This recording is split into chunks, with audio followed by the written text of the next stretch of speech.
Auzubillahiminash-shaitanir-rajim. Bismillahir-rahmanir-rahim. अच्छा जी, today's session is about the sharing of golden tips for the optional papers.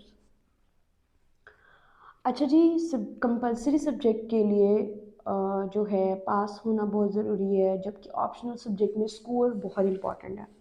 अगर आप score पे focus नहीं करते तो आपको अच्छा ग्रुप एलोकेट नहीं होगा और इन सम केसेस गॉड फॉरबिडेन आपको एलोकेशन होती ही नहीं है। मैंने सोचा कि इतनी सारी वीडियोस है तो आप लोगों के साथ शेयर करूं कि मैं अपने ऑप्शनल सब्जेक्ट पे कैसे फोकस करती थी। जो ऑप्शनल सब्जेक्ट हैं दे आर वेरी इंपॉर्टेंट। आपको इसकी प्रॉपर जो है प्रिपरेशन करनी है, प्रॉपरली आपने इस पे फोकस करना है और अपनी जो एनर्जीज़ हैं वो right kind of right direction में लेके जानी है, क्योंकि ऑप्शनल सब्जेक्ट आपको अच्छा स्कोर देते हैं अगर आप उनको अच्छी तरह से तैयार करते हैं।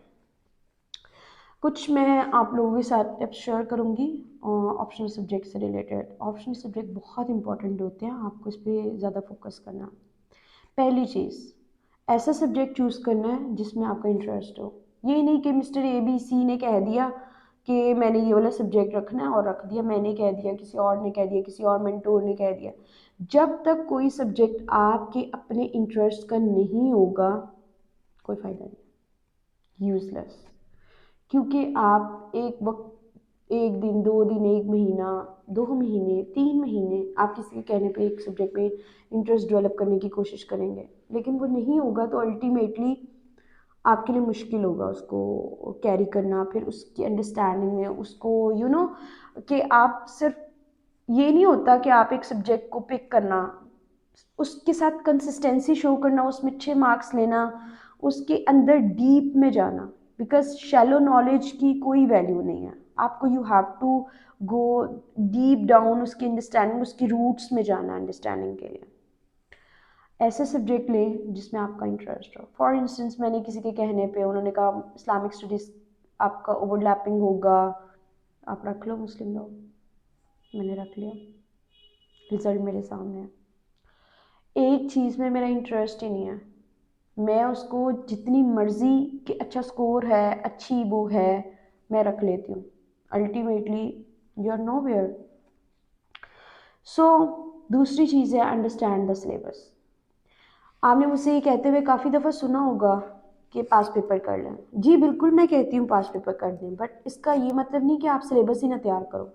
सिलेबस उतना ही इम्पॉर्टेंट है जितने एक जो है आपके पास पेपर जो है 80-20 प्रिंसिपल पे फॉलो करके आपको पता होना चाहिए क्या चीज़ लाइक इसको पहले तैयार करना है, बट इट डजेंट मीन कि आप सिलेबस को लाइक बिल्कुल छोड़ दें, उसको फोकस ही ना करें। आपके सब्जेक्ट्स बहुत इंपॉर्टेंट है, अगर आप उस पर फोकस करते हैं आपको अपने सिलेबस को स्टडी करना। पास्ट पेपर एनालिसिस कर लें, आपको 3 पार्ट्स में डिवाइड करना। मैं क्या करती थी, हर सब्जेक्ट को 3 पार्ट्स में डिवाइड करती थी, category A, category B, category C. अब कैटेगरी ए में क्या होता है, कैटेगरी ए में वो टॉपिक्स हैं जो कि पास्ट पेपर में 3 से ज़्यादा आए हुए हैं, मतलब उस एरिया में से मैं स्टार लगा देती थी, मैंने इस एरिया को पहले करना। तो मैं वो वाले एरियाज़ वाले को ए कैटेगरी में रखती थी और उसको अच्छा तैयार करती थी। अभी मैं आपको तीनों की स्ट्रैटेजी और कैसे लेके चलना है वो बताऊंगी। दूसरे वो जिसमें 2-1 कभी कभी आ जाता था, ठीक है, 2-1 तो होते थे। अब मैंने इसको कैसे तैयार करना है। कैटेगरी सी है जिसमें से कभी आया नहीं है, लेकिन शॉर्ट नोट्स हो गए, कोई टर्म हो गए, कोई एमसीक्यूज हो गए, जस्ट उसको एक दफ़ा ग्लांस ओवर करना। बट आपका फोकस ए और बी पे ज़्यादा होगा, सही है। अच्छा, अब ए वाले के लिए क्या स्ट्रेटजी आपने, जैसे बेकन कहता है कि आपकी कुछ किताबें ऐसी होती हैं जिनको आप सॉलो करना चाहिए, कुछ किताबें ऐसी होती हैं जिनको आप च्यू करना चाहिए, कुछ किताबें ऐसी होती हैं जिसको जस्ट आपने टेस्ट करना है। इसी तरह से कैटेगरी ए बी सी है। जो कैटेगरी ए है वो इतनी इंपॉर्टेंट है कि you have to chew it, taste, मतलब एक मैक्सिमम लेवल पे उसके उसके आपके डिटेल नोट्स भी बनेंगे, उसके आपके माइंड मैप्स भी बनेंगे, उसके आपके फ्लैश कार्ड्स भी बनेंगे, उसका सब कुछ होगा, उसके 1 पेजर भी बनेंगे।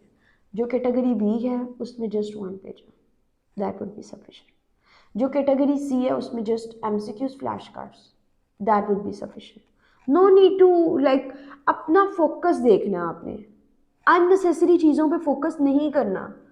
जिसको ये चीज़ समझ आ गई कि CSS is name of consistency, आपने वहाँ पे फोकस करना है जहाँ पे आपको रिटर्न मिले। ये नहीं कि अच्छा चलें ये भी टॉपिक इंपॉर्टेंट लग रहा है इसको कर लेते हैं।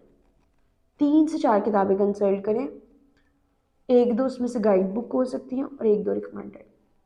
उसको ऐसे तैयार करें जैसे कि आपने लाइक हर एंगल से, specially I am focusing on the category A. मिसाल के तौर पे सब्जेक्ट है साइकोलॉजी, अब उसकी कैटेगरी ABC कैसे होगी। फॉर इंस्टेंस उसका है पेपर ए, साइकोलॉजी में पेपर ए में जो पास्ट पेपर में मोस्ट इम्पॉर्टेंट 3-4 दफ़ा एक चीज़ आई है, मैं उसको लिखूँगी, ठीक है। कैटेगरी बी में साइकोलॉजी में फॉर इंस्टेंस डिजीज़ वगैरह आ गई, वो लिख दें। कैटेगरी सी में हम क्या करेंगे कि जस्ट वो जिसमें एक दफ़ा लाइक डिसऑर्डर्स या इस तरह के कोग्निटिव, वो लिख दिए, दैट वुड बी सफिशिएंट, ठीक है। अच्छा, अब आपने अगर सिलेबस को पहले से डाइसेक्ट नहीं किया होगा तो आप अननेसेसरी जैसे A से Z तक लेके चलते वैसे करेंगे तो कोई फ़ायदा नहीं। आपने प्रॉपरली स्ट्रेटजी फॉर्मुलेट करनी है कि मेरी ये A पार्ट है, ये B पार्ट है, ये C पार्ट है, कैटेगरी ABC। प्रॉपरली उसको लिस्ट करें, पेज को डिवाइड करें ABC में, और पास्ट पेपर एनालिसिस करके किस किस सेक्शन से कितने कितने क्वेश्चन पूछे जाते हैं उसको उसके अकॉर्डिंग करें, ठीक है। क्योंकि ये आपके लिए बहुत ज़्यादा फ्रूटफुल होगा। अच्छा, तीसरी चीज़ है गेट द राइट मटेरियल। अब हम क्या करते हैं, कोई गाइड्स हैं डिफरेंट, वहाँ से लेते हैं नॉलेज और बस समझते हैं कि हमारा सब्जेक्ट तैयार होगा। अगर आप right kind of material consult ही नहीं करेंगे तो फिर आप जैसे का पढ़ेंगे वैसे का ही लिखेंगे, ऑब्वियस सी बात है। अगर आप रिकमेंडेड बुक्स नहीं पढ़ते, आप दूसरों के शॉर्ट नोट्स पढ़ के, फ्लैश कार्ड्स पढ़ के, वीडियोस देख के बस कहते हैं हमारा टॉपिक तैयार हो गया है, जब तक आप रूट्स में नहीं जाएंगे तो वो आपको फ़ायदा नहीं होगा। इसलिए right kind of material is very much important. आपने मटेरियल इस तरह से तैयार करना है कि आप स्पेशली कैटेगरी ए में उसको अच्छी तरह अच्छे सोर्सेज से कंसल्ट करें। मैंने आपको शॉर्टकट बताया topic@pdf.enter, जो टॉप पे हो गए ना, बुक हो गई, कोई नोट्स हो गए, कुछ भी हो गया, रिपोर्ट होगी, वो टॉप पे आ जाएगी, वही कर लें। आपको आइडिया नहीं है कि हम लोग जब एक चीज़ रेपिटिशन से नहीं करते, अच्छे से नहीं करते, तो वो हमें उसका फ़ायदा नहीं होता। हम right of kind of material नहीं कंसल्ट करेंगे तो वो हमें फ़ायदा नहीं देगा। अच्छा मटेरियल जैसे जैसे कहते हैं ना, जैसे बीचोगे वैसा काटोगे। अच्छा स्टडी मटेरियल पढ़ोगे तो अच्छा लिखोगे। यहाँ पे एक और बात मैं आपको बताती चलूँ, 3:1 रेशो होनी चाहिए। अगर आप 3 आवर्स पढ़ते हैं तो 1 आवर लिखना चाहिए, भले ही देख के लिख रहे हो। आपकी इतनी प्रैक्टिस होनी चाहिए, आप इतना ज़्यादा लिखो लिखो लिखो लिखो कि आपकी बहुत एक रिफाइन हो जाए। मेरे पास बहुत सारे लोग अपना 1 पेजर कोई क्वेश्चन एवेल्युएशन के लिए आते हैं, गलत होता है ज़्यादातर, क्योंकि हमने लिखा नहीं होता, हमने पढ़ा होता है, हमारा मटेरियल तैयार होता है, तो इस चीज़ का कोई फ़ायदा नहीं है। सही वाला मटेरियल पढ़ें, ये इंपॉर्टेंट है। अच्छा जी, ये मैंने कुछ पॉइंटर्स लिख के रखे हुए हैं ताकि, क्योंकि वीडियोस में इतना उधर टाइम वेस्ट नहीं करना चाहती मैं आपका और अपना। नंबर 4 पे है मेक अ स्टडी प्लान। ऐसा प्लान बनाएं जो कि कंसिस्टेंसी से फॉलो हो सके। अब हम बना लेते हैं अनरियलिस्टिक प्लान, एक पेपर हम 10 डेज़ में 15 डेज़ में करेंगे, भाई नहीं होता। इट्स नॉट ईजी, ये कम्पिटेटिव एग्ज़ाम है, यहाँ पे मजाक नहीं हो रहा। आपको प्रॉपर स्टडी प्लान बनाना चाहिए, ऐसा स्टडी प्लान बनाना चाहिए जिसको आप फॉलो भी कर सकें। फॉर इंस्टेंस मैं क्या करती थी, मैं अगर एक क्वेश्चन तैयार किया, मैं 3 आवर्स से लेके चलती थी। एक क्वेश्चन मैं राइट करती थी, एक रीड करती थी और एक रिवाइज करती थी, ठीक है। मैं जो रीड करती थी वो एक न्यू टॉपिक होता था, जो राइट करती थी जो कल पढ़ा होता था, जो रिवाइज करती थी पहले से लिखा होता था, उसको ही मैं रेपिटिशन में लेके आती थी, ताकि मेरे पास सारे का सारा जो सब्जेक्ट का जिस्ट है ना, वो जिसको कहते हैं ना चुकूसी, छोटा सा हो 4 पेजेस में, ठीक है। ये चीज़ें आपको भी नहीं पता होंगी इसके सिग्निफिकेंस, और ये जो आप वीडियोस देखते हैं इस पर अमल भी करना होता है, सिर्फ सुन के अपने टाइम नहीं वेस्ट करना, इस पर अमल करना। जब आप कितना टाइम लग जाएगा, 5 मिनट 7 मिनट पिछले टॉपिक को देखने में। एक दिन ऐसा रखें जिसमें आप रिवीजन करें, ठीक है। ये सारे पॉइंट्स बहुत ज़्यादा इंपॉर्टेंट हैं। अच्छा, नंबर 5th पे है प्रैक्टिस पास पेपर। ये आपने मुझसे बहुत दफ़ा सुना होगा कि आपने पास पेपर को प्रैक्टिस करना है, पास पेपर को प्रैक्टिस करना है। जी बिल्कुल करना है, लेकिन 100% उस पर रिलाई नहीं करना कि मैंने पास पेपर 5 ईयर कर लिए, क्या काफ़ी है, मुझसे स्टूडेंट पूछते हैं। भाई कैसे कह दूँ काफ़ी, नहीं काफ़ी ना। ये आप मास्टर लेवल को आप कैसे करोगे, स्टडी प्लान को फॉलो कैसे करोगे। आपने पास पेपर को कंसल्ट करना है, 5 ईयर्स को अटैम्प्ट करना है, फिर किसी से चेक करवा लें, किसी से इवेल्युएशन ले लें, किसी की हेल्प ले लें, या खुद यू आर योर बेटर जज। आपको खुद लिख के उसको जो स्टडी मटेरियल उससे कंपेयर करें, कितना का टाइम लग जाएगा। आपने एक टॉपिक तैयार किया, पास पेपर से उठाए, ये टॉपिक में कैसे आ गया, मैं इसको कैसे लिखूँ, लिखे, यू विल सी कितना के लिख पाते हैं, टाइमर लगा लें। ये सारी चीज़ें बहुत इंपॉर्टेंट है, हम इसको ना माइन्यूट ले जाते हैं। अच्छा जी, नंबर 6 पे है ज्वाइन स्टडी ग्रुप। हम लोग क्या करते हैं, हम खुद ही बंद कमरे में पढ़ी जाते हैं, वो हमारे दिमाग में नॉलेज हो जाता है, लेकिन वो पेपर पे नहीं आता। जब तक हम डिस्कशंस नहीं करते, जब तक हम लाइक माइंडेड लोगों से नहीं मिलते, हम हमारा नॉलेज शैलो ही होता है। फॉर इंस्टेंस बेस्ट भी ये होता है आप किसी को टीच कर दें, अपने किसी फ्रेंड को क्या आपसे रैंडम क्वेश्चन करें, किसी को कॉन्सेप्ट क्लियर कर दें, आपस में डिस्कशंस करें।